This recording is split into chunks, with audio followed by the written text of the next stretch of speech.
তারা দুই ভাই। চট্টগ্রাম নগরীর বিভিন্ন বাসা, অফিস, ধর্মীয় স্থাপনা সবখানে চুরি তাদের পেশা। দিনে রেকি আর গভীর রাতে করেন চুরি। মাত্র কয়েক মিনিটে চুরিতে সিদ্ধহস্ত দুজন। তবে এবার ধরা পড়েছেন পুলিশের জালে। নগরীর শতবর্ষী কালীবাড়ি মন্দির থেকে স্বর্ণালংকার চুরির পর ক্রেতা সেজে দুই ভাইকে গ্রেপ্তার করেছে পুলিশ। উদ্ধার হয়েছে 2 ভরি 4 আনা স্বর্ণ। শনিবার গভীর রাতে চুরি হয় চট্টগ্রাম নগরীর সদরঘাটের শতবর্ষী কালী মন্দিরে।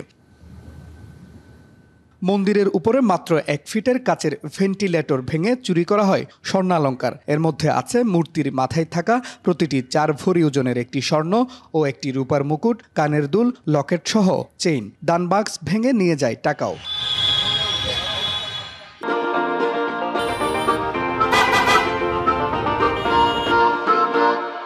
এ ঘটনায় মামলার পর অভিযানে নামে আইন শৃঙ্খলা বাহিনী। ক্রেতা সেজে নগরীর সাগরিকা এলাকা থেকে 2 ভাইকে গ্রেপ্তার করে পুলিশ। উদ্ধার করা হয় 2 ভরি 4 আনা স্বর্ণ।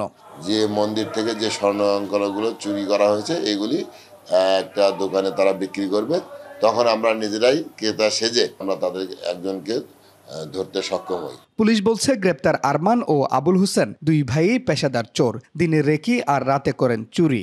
আরমান হোসেনের বিরুদ্ধে কিন্তু চট্টগ্রাম মেট্রোপলিটন পুলিশের বিভিন্ন থানায় 3টি মামলা অলরেডি চলমান। 2 ভাই আসলে একটা চোর চক্র। এরা সুচিন্তিতভাবে এই ফাঁকফোকর দেখে কিন্তু আসলে চুরিটা করে। বাকি স্বর্ণালংকার উদ্ধারে অভিযান চালাচ্ছে পুলিশ।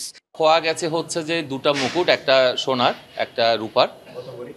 সোনারটা হচ্ছে 4+ আর রূপারটা হচ্ছে নট লেস দেন 6। আমরা আশাবাদী যে সবকিছুই পাওয়া যাবে। গ্রেপ্তার 2 জনের বিরুদ্ধে সিএমপির অন্যান্য থানায় চুরি ছিনতাইয়ের 3টা মামলার তথ্য দিয়েছে police. Mujibul Haque, DBC news, Chittagong.